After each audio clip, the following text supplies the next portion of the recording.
Secara umum, akuntansi adalah suatu proses mencatat, meringkas, mengklasifikasikan, mengolah, dan menyajikan data transaksi, serta berbagai aktivitas yang berhubungan dengan keuangan, sehingga informasi tersebut dapat digunakan oleh seseorang yang ahli di bidangnya sebagai bahan untuk mengambil suatu keputusan. Proses akuntansi melibatkan pencatatan, pengklasifikasian, dan peringkasan peristiwa masa lalu dan transaksi yang bersifat finansial dengan maksud untuk memungkinkan pengguna akun menafsirkan ringkasan yang dihasilkan. Jadi, akuntansi dapat didefinisikan sebagai proses pencatatan, pengklasifikasian, peringkasan, analisis, dan penafsiran transaksi keuangan dan mengkomunikasikan hasilnya. Kemudian, adakah perbedaan antara istilah pembukuan dan akuntansi? Ada perbedaan antara istilah pembukuan dan akuntansi. Pembukuan hanya berkaitan dengan pencatatan transaksi yang teratur, sedangkan akuntansi melibatkan analisis dan penilaian pada berbagai tahap seperti pencatatan, transaksi, klasifikasi, peringkasan, dan interpretasi. Udah belum? Menjelaskan pengguna akuntansi. Pengguna akuntansi terbagi menjadi dua, yaitu yang pertama pengguna internal. Pengguna internal informasi akuntansi adalah manajer yang merencanakan, mengatur, dan menjalankan bisnis, termasuk manajer pemasaran, supervisor produksi, direktur keuangan, dan pejabat perusahaan. Pengguna internal membutuhkan informasi secara rinci secara tepat waktu. Yang kedua, pengguna eksternal.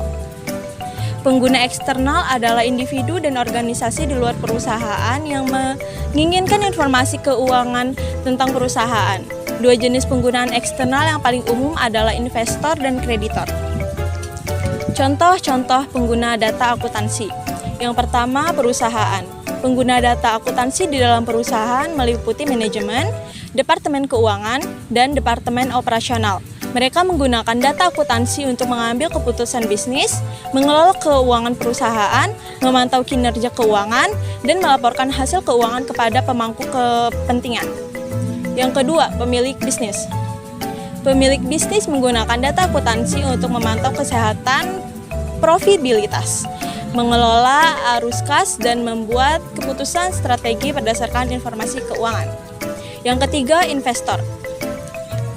Investor menggunakan data akuntansi untuk menganalisis kinerja keuangan perusahaan. Yang keempat, auditor. Auditor menggunakan data akuntansi untuk melakukan audit independen terhadap laporan keuangan perusahaan. Yang kelima, pemerintah. Pemerintah menggunakan data akuntansi untuk memenuhi kepenuhan perusahaan terhadap peraturan dan undang-undang perpajakan, pengumpulan pajak, dan pengawasan kegiatan ekonomi. Terima kasih.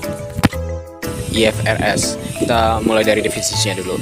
Pertama, prinsip IFRS itu bertujuan untuk efisiensi dan lebih jelas, lebih disempurnakan dari prinsip-prinsip akuntansi dari sebelumnya. Prinsip IFRS meliputi yaitu prinsip entitas ekonomi. Prinsip ini menjelaskan bahwa kalau dalam akuntansi itu dia menjelaskan bahwa kepemilikan pribadi adalah kepemilikan pribadi, bisnis untuk bisnis, dan untuk ekonomi untuk ekonomi. Jadi kayak dibuat sekat-sekat seperti itu. Prinsip yang kedua adalah bahwa prinsip kedua itu periode akuntansi. Prinsip ini menyatakan bahwa laporan keuangan harus disajikan dalam periode tertentu yang bisa dalam berbentuk dalam tahun ke tahun, bulan per bulan. Prinsip yang ketiga adalah prinsip yang menyatakan kesinambungan usaha. Prinsip ini mengedepankan perusahaan agar bisa terus berjalan sehingga perlu melakukan berbagai cara yang baik. Namun usaha tersebut bisa berhenti jika ada alasan hal yang bisa dijelaskan. Prinsip yang keempat adalah biaya historis. Prinsip ini menyatakan bahwa aset dan kewajiban harus diukur berdasarkan nilai perolehan, kecuali ada hal-hal yang khusus yang untuk bisa mengganti hal tersebut. Prinsip yang kelima adalah prinsip kesatuan moneter. Prinsip ini menyatakan bahwa laporan keuangan harus disajikan dalam keadaan yang stabil. Prinsip yang keenam itu prinsip yang pengungkapan penuh. Prinsip ini harus mengungkapkan semua hal-hal yang dalam akuntansi secara penuh dan menyeluruh. Prinsip yang ketujuh adalah prinsip pengakuan pendapatan. Prinsip ini menyatakan bahwa pendapatan harus diakui pada saat terjadi peningkatan manfaat ekonomi masa depan yang timbul dari suatu perusahaan. dan dapat diukur secara profesional. Prinsip yang ke-8, prinsip konservatisme. Dalam prinsip ini harus dilakukan secara berhati-hati dan penuh ketepatan bahwa laporan keuangan harus disusun dengan berhati-hati dan tidak boleh mengandung bias atau kesalahan yang menguntungkan atau merugikan salah satu pihak. Prinsip keterbukaan. Prinsip ini menyatakan bahwa laporan keuangan harus disajikan dengan jujur dan transparan serta mencerminkan substansi ekonomi atau intisarinya dari peristiwa dan transaksi yang terjadi, terutama prinsip peristiwa dan transaksi ekonomi. Prinsip yang setelahnya yaitu prinsip konsistensi. Prinsip ini menyatakan bahwa laporan keuangan harus disusun secara konsisten gitu. Oke, prinsip yang terakhir adalah prinsip keterbukaan. Prinsip ini menyatakan bahwa laporan keuangan harus disajikan dengan jujur dan transparan serta mencerminkan substansi ekonomi. Udah ya? Menjelaskan prinsip-prinsip akuntansi. Berikut 10 prinsip dasar akuntansi yang ada di dalam Peraturan Akuntansi. 1. Prinsip entitas ekonomi. Aset yang dimiliki oleh sebuah perusahaan harus dipisahkan dengan aset milik pribadi. 2. Prinsip periode akuntansi. Penilaian dan pelaporan keuangan sebuah perusahaan dibatasi oleh periode waktu tertentu. 3. Prinsip satuan moneter. Prinsip ini tidak melibatkan faktor kualitatif seperti mutu, kinerja, prestasi, dan lain-lain karena tidak dapat diukur. Biaya histori yang dilakukan dengan menulis semua biaya yang dilakukan agar bisa mendapatkan barang. 6. Prinsip pengungkapan penuh. Jika mengacu pada prinsip ini, informasi keuangan yang terperinci sehingga akuntan bisa mengambil kebijakan dari laporan yang ada. 7. Prinsip pengakuan pendapatan. Pendapatan diketahui bahwa pendapatan adalah hasil penjualan barang atau jasa. 8. Prinsip mempertemukan biaya yang dipertemukan dengan pendapatan yang sudah diterima perusahaan. Hal ini memiliki tujuan untuk mendapatkan hasil mengenai besar atau kecilnya laba bersih yang diperoleh. 9. Prinsip konsistensi. Laporan tersebut tidak berubah dalam prosedur, metode, laporan. 9. Prinsip konsistensi. Laporan tersebut tidak berubah dalam prosedur, metode, ataupun kebijakan yang diterapkan oleh perusahaan. 10. Prinsip materialitas. Pencatatan dan pengukuran informasi dapat dilakukan secara material atau bernilai menentukan apakah sebuah laporan keuangan perlu ditulis ulang atau hanya dikoreksi saja. Menjelaskan profesi akuntan.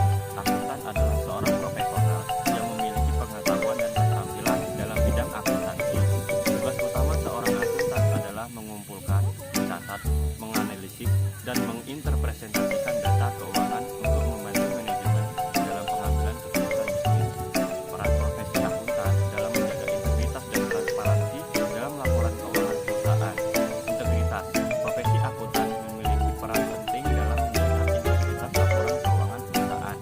Mereka bertanggung jawab untuk memastikan bahwa informasi keuangan yang disajikan dalam laporan keuangan akurat dan dapat dipercaya. Hal ini dilakukan dengan melakukan audit dan verifikasi terhadap laporan keuangan perusahaan. Transparansi. Selain menjaga integritas laporan keuangan, profesi akuntan juga memiliki peran dalam menjaga transparansi.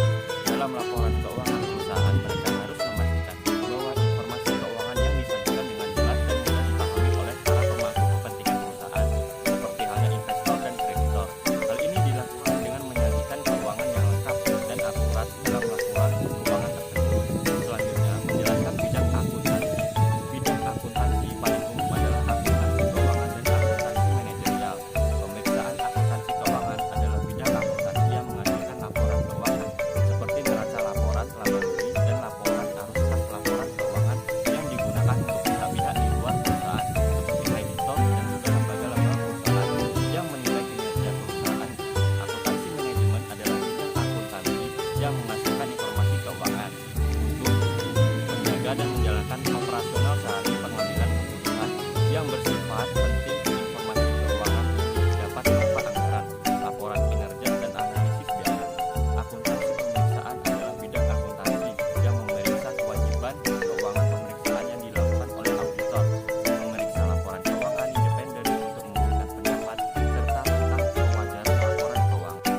Menjelaskan bidang akuntansi. Bidang akuntansi paling umum adalah akuntansi keuangan, akuntansi manajerial, dan pemeriksaan.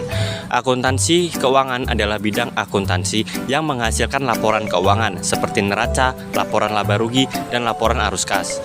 Laporan keuangan ini digunakan untuk pihak-pihak di luar perusahaan seperti kreditor dan juga auditor, dan serta lembaga pemerintah dan publik yang bertujuan untuk menilai kinerja perusahaan kita. Akuntansi manajemen adalah akuntansi yang menghasilkan informasi keuangan untuk membantu manajemen dan menjalankan operasi sehari-hari. Dari pengambilan keputusan yang bersifat kepentingan, informasi keuangan ini dapat berupa anggaran, laporan kinerja, dan analisis biaya. Akuntansi pemeriksaan adalah bidang akuntansi yang memeriksa kewajaran dan kebenaran laporan keuangan oleh auditor. Auditor adalah pemeriksa laporan keuangan independen yang memberikan pendapat tentang kewajaran laporan keuangan pada perusahaan kita. Proses akuntansi yang terangkai dalam siklus akuntansi dalam suatu perusahaan lebih difokuskan pada proses pencatatannya, pemberian nilai sampai dengan penyajian sebuah akun dalam sebuah laporan keuangan hingga disusun dalam sebuah laporan keuangan. Secara umum, proses akuntansi dapat dibagi menjadi beberapa bagian, yaitu 1. Identifikasi transaksi. Tahap ini adalah tahapan awal dalam siklus akuntansi, yaitu mengidentifikasi semua transaksi keuangan yang terjadi dalam satu periode. Transaksi keuangan adalah peristiwa ekonomi yang dapat diukur dalam bentuk uang dan memiliki dampak terhadap posisi keuangan perusahaan. 2. Analisis transaksi. Setelah semua transaksi teridentifikasi, tahap selanjutnya adalah menganalisis transaksi tersebut untuk menentukan pengaruhnya terhadap posisi keuangan perusahaan. Transaksi ini dilakukan dengan menggunakan prinsip-prinsip akuntansi. 3. Pencatatan transaksi. Tahapan ini adalah tahapan pencatatan transaksi keuangan ke dalam jurnal. Jurnal adalah catatan yang digunakan untuk mencatat semua transaksi keuangan secara kronologis. 4. Posting jurnal. Tahap ini adalah tahapan pemindahan data dari jumlah buku besar. Buku besar adalah catatan yang digunakan untuk mencatat transaksi keuangan berdasarkan akun. 5. Penyusun neraca saldo. Tahapan ini adalah tahapan penyusunan neraca saldo, yaitu daftar saldo akun pada akhir periode. Neraca saldo digunakan untuk memeriksa keakuratan data keuangan yang telah dicatat. 6. Penyesuaian. Tahapan ini adalah tahapan penyesuaian saldo akun untuk memastikan bahwa saldo akun tersebut telah sesuai dengan kondisi sebenarnya. Penyesuaian dilakukan untuk mencatat transaksi yang terjadi pada akhir periode tetapi belum dicatat sebelumnya. 7. Penyusunan laporan keuangan. Tahapan ini adalah tahapan penyusunan tahapan laporan keuangan, yaitu neraca, laporan laba rugi, dan laporan arus kas. Laporan keuangan ini digunakan untuk menyajikan informasi keuangan perusahaan kepada pihak-pihak yang berkepentingan pada perusahaan tersebut.